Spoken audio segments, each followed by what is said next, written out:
This is my favorite dish, adobo. And this is skateboard. Pero paano pag pinagsama natin silang dalawa? Teka, anong itsura nun? Kumain ng adobo sa skateboard or nag-skateboard habang kumakain ng adobo? Today, I will build a skateboard with adobo. Oo, adobo. Kung tatanungin nyo kung bakit, wala lang, trip ko lang. Pwede ba to food tripin? Uwi sa bahay? Saan ka ba naman nakakita ng skateboard na gawa sa adobo? Pero titignan natin kung kaya natin yan. Kaya tara, magluto na tayo. Ayan, magluluto na tayo ng adobo. Kailangan natin ng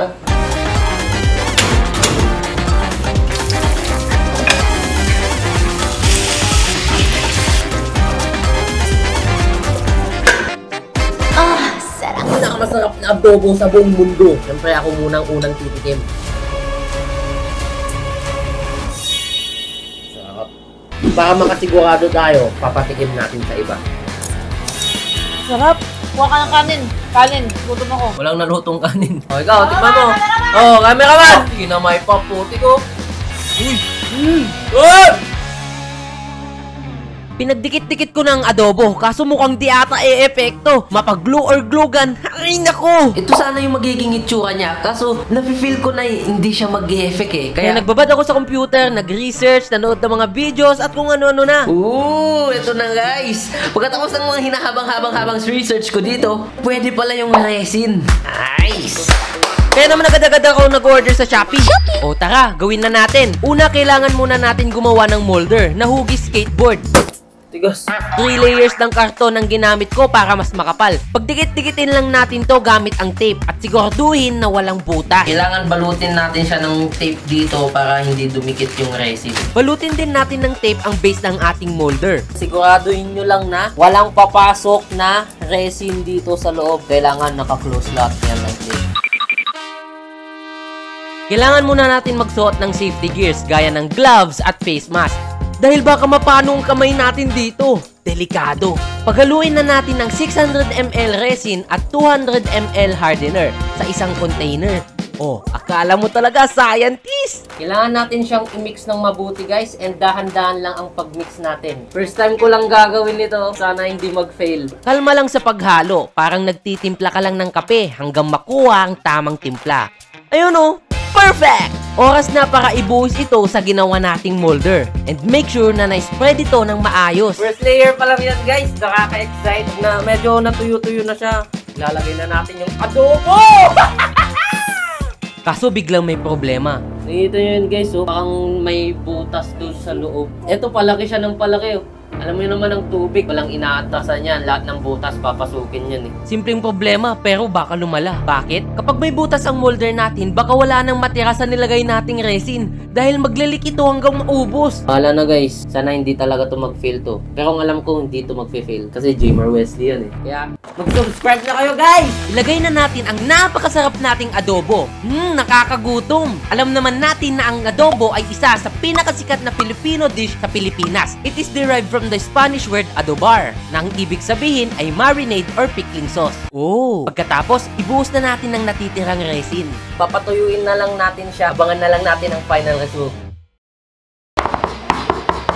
Tigas na siya guys. Pinatuyo natin siya ng 3 araw. Ayan, natagalan tayo. Tatanggalin na natin yung molder. Ang kaso, ang hirap nitong alisin. Alam mo ba? Halos 1 oras ko rin tinatanggal ito kasi nga Hirap tanggalin kasi tumigas na rin dito sa loob niya. Kaya nahihirapan tayo tanggalin. Ay! Sakit sa kamay. nagpatuloy ako sa pagalis ito at may part rin na hindi matuyo. Basa. Basa pa guys. Pero syempre, hindi tayo papayag. Kaya binuhos ko na ang 70% na lakas ko. At ilang sandali lang, natapos rin. Ngayon bubutasan na natin siya para sa lagayan ng gulong.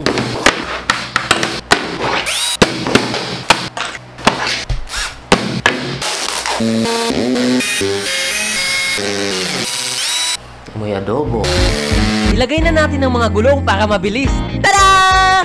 Angas, di ba? Kaya naman, dumako na tayo sa... Andito na tayo ngayon sa Cabanatuan Freedom Park. And ayan, tignan mo yung mga skaters natin. Kaya ngayon susubukan na natin kung gaano katibay itong skateboard na ginawa natin. At para malaman ito, meron tayong 4 tests na inihanda. Una, ang ride test. Pangalawa, turn test. Pangatlo, drop test. Pang-apat, ang trick test. Pero bago yan, interviewin muna natin ng mga skaters. Ilang taon ka na nag-skate? 2 taon yun. Magdadalawang taon pa lang po. Tatlo ata. Nakakita na ba kayo ng adobo na skateboard? Hindi pa ko yun. Bago lang yun. Hindi pa. Hindi pa po. Ngayon ipapakita naman natin kung ano yung magiging reaction nila. Kinuha ko na nga ang adobong skateboard at excited na akong ipakita to sa kanila. So, ready na ba kayo? 1, 2, 3. Ayan. Ay, adobo nga, Gar. Adobo. Adobo nga, Gar. May ano eh. May dahol ng Rowlen. Gago nga. Adobo nga, Gar. Pwede ba to food tripin? Uwi sa bahay? Wala kaming ulam eh. Ba't ganun? Parang hilaw.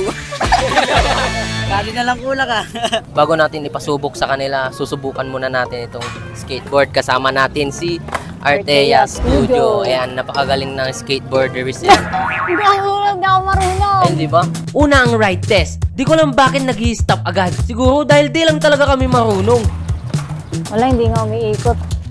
Kaya pinasubok namin ito sa talagang skater. At ito ang sabi niya. Pangit yung bearing niya. Sa unang test natin, meron na agad tayong problema. Dito banda sa gulong niya is hindi siya smooth kasi ang pangit daw ng bearing niya. Kasi mura lang to, binili namin 350 pesos. So alam yun na. At dahil hindi nga maganda ang gulong nito, malabo na rin gawin ang pangalawang test. Siyempre, turn test hindi na kaya yun. Una pa lang, wala na. Failed na agad. So, anong gagawin natin ngayon? Edi, uuwi na tayo. Meron pa tayong isang test, drop test. Drop test, Tignan natin ayaw. kung gaano katibay ito. Dito tayo. Ganito kataas. 3, 2, 1. Okay lang masira yung skateboard, wag lang yung camera. Gusto din daw manira ni Artea. Ready na ba ang puso't mata mo? Dahil baka malagyan ka ng bubog. 3, 2, 1. Ah! Natatanggal na siya. Ay, sira. Ay, si Rono! Ayan, nasira nga. Sira! Oh, shit! Akala namin okay. Naputol na siya. O teka, meron pa tayong last test, ang trick test. Pero paano? Sira na yung gulong. Don't worry guys, dahil bago masira itong skateboard, una pa lang, ginawa na namin ang trick test. Tayo mga...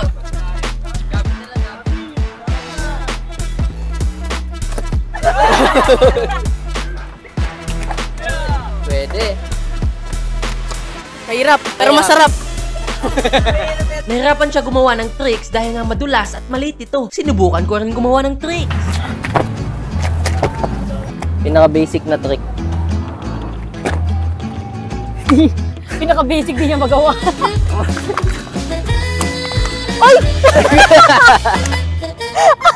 Walang iya! Like, follow, share, subscribe. And guys, kung gusto mo naman ma-shoutout, i-comment mo lang sa baba, #JmarWesley built a skateboard. Nga pala guys, gagawa tayo ng part 2 nito dahil mali yung nabili nating gulong. Abangan natin yung part 2.